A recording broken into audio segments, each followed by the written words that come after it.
My fifth question is, of all the acting roles you have had in your career so far, which have you found the most challenging and why? Ooh, I think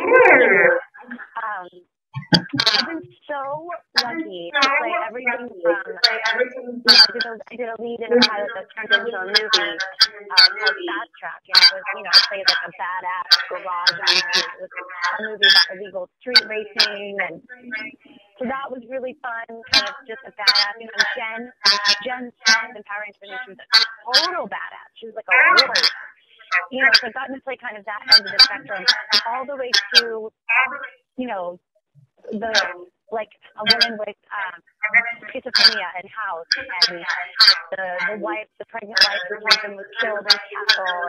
And, I've gotten to play so many different roles, and I still feel like, I was on a series on ABC called Red Widow where I played an absolute part. Anyway, I'm not answering your question, but I've been very lucky to have a vast range of roles. I would say, gosh, the most challenging. A couple of them come to mind, and I'm sure I'm not thinking all the way through my whole career, but the role on House was very challenging, playing a schizophrenic. Doing the research was fascinating, but it's scary. There's only so long you can read about mental illness, and which is such a serious thing, and, my heart goes out to anybody with it, because it's so hard.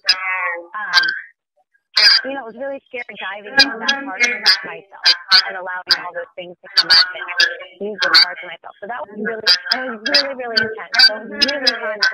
That was challenging, like very good challenging. And then, gosh, I would say Boogeyman 3. I did Sony's Boogeyman 3 as the lead of it. That was challenging. Also emotionally, because I had to be scared and terrified all the time, but also just physically because I was the lead, so I was in, almost every scene of the movie, and I was working crazy hours, and so that was also a good challenge. It was so laser focused. I had such a great time, but it was demanding mentally, and physically, and emotionally. So yeah, it certainly makes other projects I do seem like a cakewalk. When I remember ones like those. But yeah, those are just the first couple that come to mind. Was that a two-pronged question? Did I answer it? Yeah, you answered it very well. I'm sure the listeners are very happy with your answer to the question. Oh, good. Thanks. I want to answer every question you have. I love this. I'm grateful to share any knowledge I've acquired and share about my own personal experience. I'm so happy to.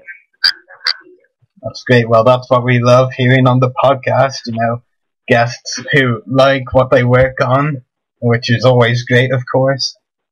So my next question is, which do you prefer, on-camera acting or voice acting? Because you've done a bit of both in your career. I have. I think I wanted to do a couple video games. But it's funny, Call of Duty was like a straight-up acting job. When I auditioned, they said it was for a video game, but because it was motion capture, which, we call mocap, it was acted out and performed just like a scene. So to me, it was just an acting job. It felt, not just an acting job. It was awesome. I was really excited, but it felt like an acting job, like a normal on camera. I don't know. I love doing voiceovers. I'm absolutely in love with on camera. My dream is to continue my on camera work in movies and film and TV and commercials and just, getting out there, but at the same time doing animated series. That would be a dream. Like a lot like the Smith model, be on the 70s show and doing Family Guy and then go do movies and continue to do Family Guy. That's the dream. Yeah, animated shows especially are becoming so popular now as well. We've had some great ones recently, and the interesting thing, of course, with animated shows is, your character can literally be anything. Like, it doesn't even have to look anything like you. It just would be it's just very interesting for that reason. You know what I mean? Oh, I know. It's so cool. It's so liberating. I thought the video game was incredibly liberating because instead of spending an hour in hair and makeup and getting the wardrobe on and all that stuff, I would just go in, they put a skull cap on me, put some dots on my face, and we were good to go. like no makeup, no hair, no wardrobe. It was, it was really liberating. But voiceover is even more so. You can go to work in your pajamas. It doesn't matter because you're in a sound booth. And that's so cool. And yeah, I got lucky in Call of Duty. They actually did a 360 degrees scan of my face and my body. So they had me sit, I guess just my upper torso. They had me sit in this giant machine. It looked like a cylinder, like a circle, and it had this kind of, I don't know how to describe it, like an arm almost that scanned around my whole head very slowly, like almost like an X-ray. And they were capturing every single aspect of my face. So when you see my character in Call of Duty, she looks just, it's my face. And it's crazy. She even got the scar in my eyebrow. It was really wild. When I saw it, I was like, oh my gosh. And then they just changed my eye color, and then they gave me short punk rock hair and piercings, and I thought I really enjoyed that. Yeah, I know. It was very interesting when you brought up that your Call of Duty role was motion capture, because I wasn't actually aware of that, as far as I remember. And let me tell you, my memory is not the best. So me neither. Yeah, I was pretty sure it was just the voice, but that's very interesting. That was motion capture as well. Very nice. And motion capture itself is becoming a lot more popular now with movies and video games, isn't it? Oh yeah. That's becoming a very interesting acting craft. Yeah, it's so cool. It's such a cool medium because it's the same art form but different. Like theater is completely different than doing a film, which is different than doing a television show, which is different than doing a commercial, which is different than doing motion capture, which is different than doing voiceover. So it's all acting, it's all under the same umbrella, but it's completely different facets of the same art. It's really fascinating work, and I'm constantly learning. It's been my job for 15 years, which is so funny to think about. If you think about anybody in their profession for 15 years, it's like it's a good chunk of time to be doing something on your life path. But it's a fun experience. I learn every day when I do my job. I learn. Yeah, definitely. My final question is, do you have any upcoming acting roles or any other projects you would like to talk about? Yes, I have 2 movies coming out. Well, one came out last year. It comes out on DVD. It's called Wingman Inc. And it comes out on DVD, I believe, April 12th, might be April 24th. But you can also get it on, I think, Netflix and Amazon and all kinds of places. And it's a romantic comedy, and I'm the female lead. And it's really funny, a little raunchy, very, lots of hijinks, and it's definitely not one to watch with your parents, but it's definitely one that you'll enjoy and laugh at. And then I have another one coming out on a DVD it's been on video on demand. It's called 108 Stitches, and that's also a romantic comedy, and I'm also the female lead of that one. And that one is a baseball comedy, so it's just really fun. It's a little raunchy, but it's more kind of family, a little bit. Again, I wouldn't watch it with your parents, but it's really just a blast. And it's got Bruce Davison and Kate McKinnon from Battlestar Galactica, and Larry the Soup Nazi from Seinfeld. A really good cast, and a couple of winners from Last Comic Standing, and then the male lead, Ryan Carlberg, is so talented. So it's I would definitely recommend checking that out, or both of them if you can. So Wingman Inc. and 108 Stitches. And actually, you can go on my Facebook if you look up Erin Cahill Official. It's a fan page. And you'll know because there's a good number of people on it. Just great fans.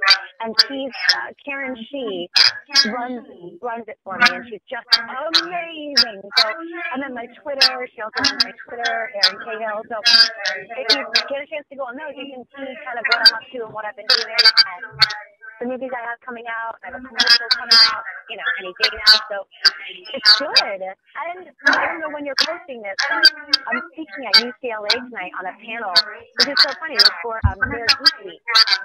So it's a very geek-filled day, which is just right up my alley. It's the biggest geek of them all. So I'm thrilled to be speaking. Hey, come on.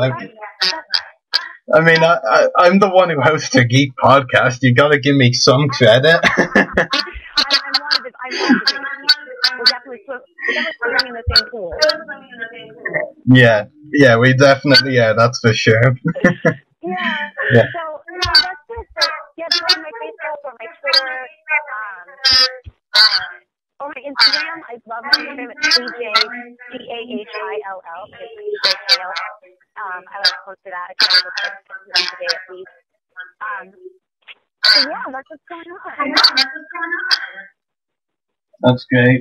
I'd like to point out something. I mean, both movie roles you mentioned, you're the female lead in romantic comedies. I have the feeling some casting directors are trying to tell you something. A little bit subtly, maybe. that I'm a total goofball. Well, I don't know. I just recently fallen in love, so I feel like my life is now living out the romantic comedy, the boy gets girl, girl gets boy, you know, so it's like, Yeah, that's absolutely brilliant. Yeah, it's great. Yeah, so that's all of my questions for you, Erin. We also have a couple of quick questions from a couple of our listeners. I'm honored. Diana Perez says, which character do you prefer, Alex or Wes? I get asked that question all the time. I mean, Jen was originally in love with Alex because of his strength, but, you know, over the course of the series, she kind of falls for Wes, too. So it's hard to say. I mean, Wes is more like Jason in real life. So, and Jason is my brother. I just love him so much. So I personally have an affinity for Wes, but I think Jen, the character, was very torn and had trouble choosing. Very good answer. And we also have a question from Kale Tucker. He says, if you had a chance to start as a Power Ranger again, would you? You know, that's such a great question. I think, you know, they recently did, I'm sure you saw the James Vanderbeek short, the new Power Rangers short. It was so cool. I would love to do one like that. That's really gritty and raw and adult. And I think some of the scenes in that were maybe a little pushed too far because the Power Rangers are a family franchise. You know, maybe a singer, but I would love to do like a great, raw, gritty, kick-ass version of Rangers. I mean, they are, they're timeless, and I'm grateful for what I did, but sure, yeah, just get back in the suit and, you know, save the planet. Oh, who didn't want to do that? Yeah, I mean, it's just something you want to do, like, no other choice about it, you know? Yeah, a resounding yes. 10 out of 10. That's great. So that's all of our questions for you, Erin. So it's been a pleasure talking to you on the podcast. Oh, it's my pleasure. Thank you so much for having me. And I just want to say it again to all my fans. You know, thank you for being so loyal and so loving and honored, absolutely honored to have you as fans. And you know, I just wish everyone the best, and you and your family. And also, I volunteer a lot. If anybody's looking to do anything like that, you can go on my Facebook and Twitter and kind of hear about the volunteering I'm doing. And so, you know, maybe you can get inspired. Or you can get involved in that way too. I'm always encouraging people to have a beautiful life, and I think for me, part of the way my life is so beautiful is by giving back. So, yeah. So just thank you for having me, and I just give my absolute love to everyone. You're welcome, and hopefully we can talk to you again at some point.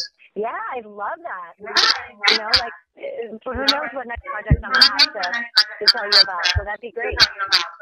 Yeah, maybe next time you will have had a voice role on an animated show. Listen, from here now.